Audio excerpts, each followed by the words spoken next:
Hello, we're still on coordinate geometry. Alright, so we want to continue on what we discussed in the previous video. Now, we talked about how you can find the midpoint between two separate points. So this is A and this is B. And you have A as what? S1, Y1, right? And you have B as what? S2, Y2, alright? What is midpoint? What will be the middle? The midpoint between A and B. So that midpoint M will be given as what? S1 plus S2 over 2, comma what? Y1 plus Y2 over what? 2. Whatever result you have here, let's say you have this plus this divided by 2, that's 5. So 5, this plus this divided by 2, that's 7. So this will be your midpoint. You understand me now? Alright, so and the distance between A and B is given as what? Distance as what? Square root of what?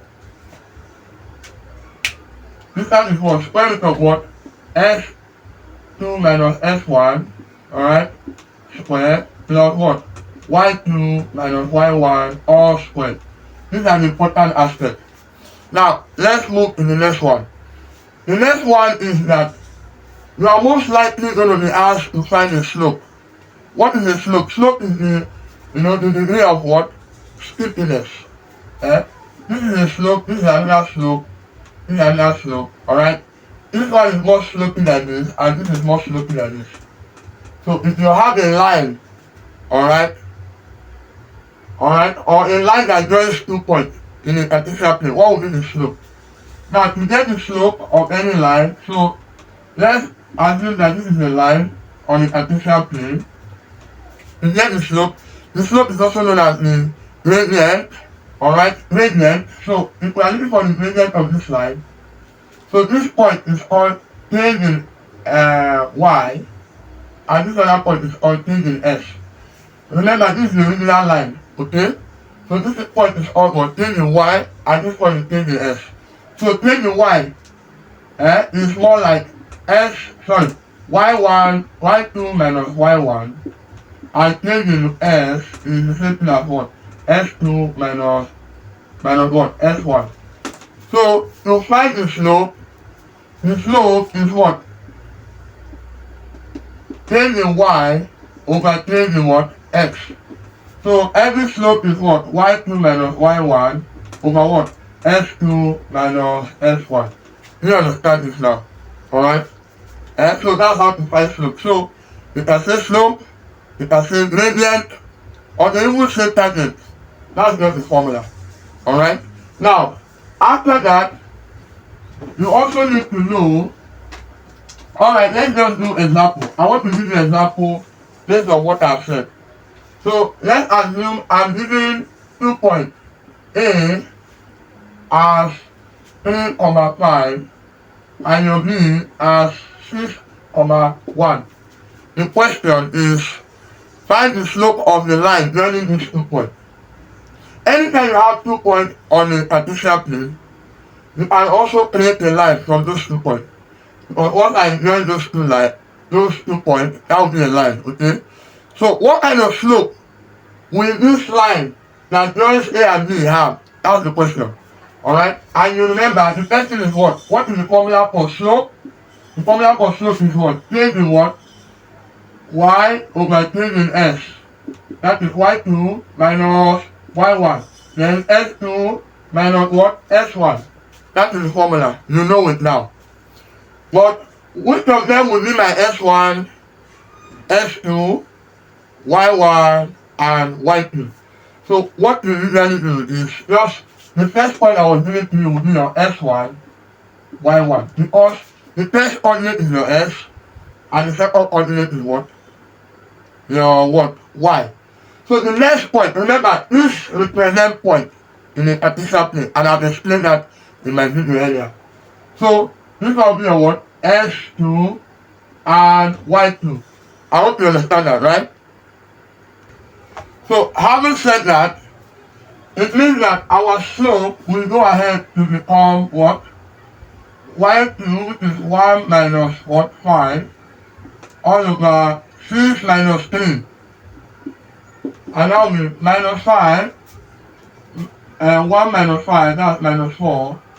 6 minus 3, that will be what? 8. So this is our slope. Alright? Your slope is what? Minus 1 whole number 1 over 3. That is your slope. I hope you understand that. So just an example to help you to understand what slope is all about. The other aspect you can find out is lines.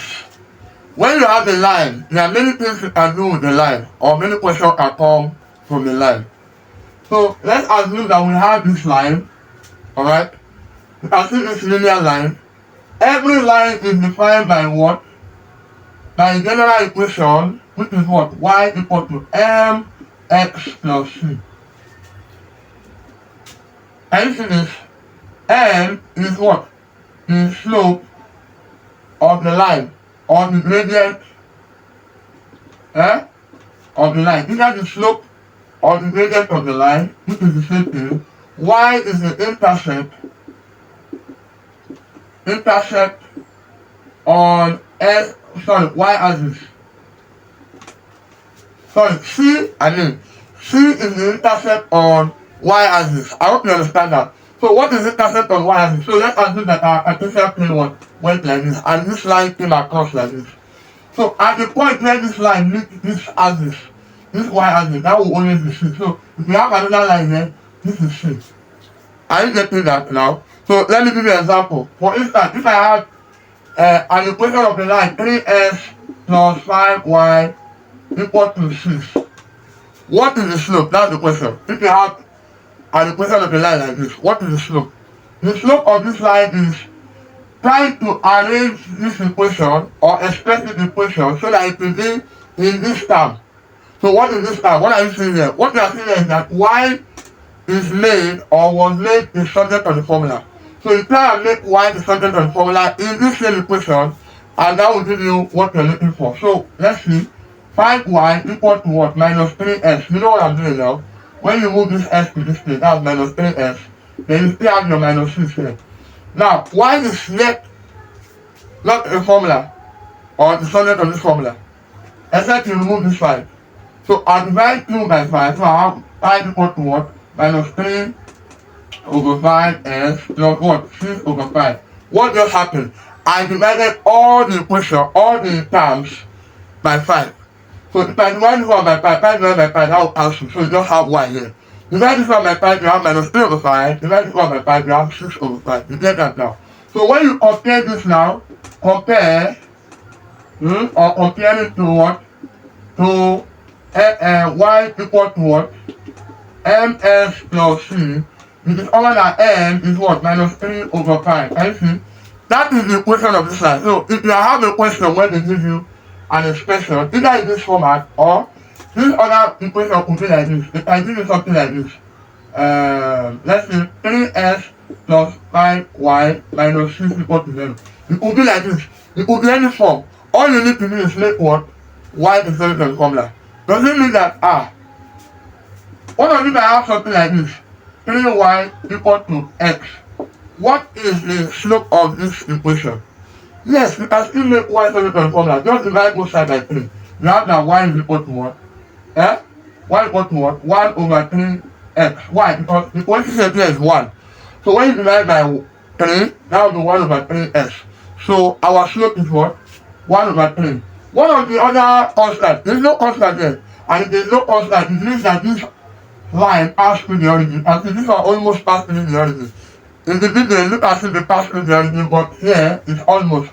But let's assume that it passed through the origin. That is when you have an equation like this without a constant c. Because constant c represents where this line intersects at what? The y-axis. I think you understand that now. So we don't have constant c here. Okay, so these are the various ways. So now, so what you can see now, you can have a situation where you have two lines cut across each other, right? So if I have two lines cut across each other, that means that I am going to be having something like this. So I have the first line this way and another line this way.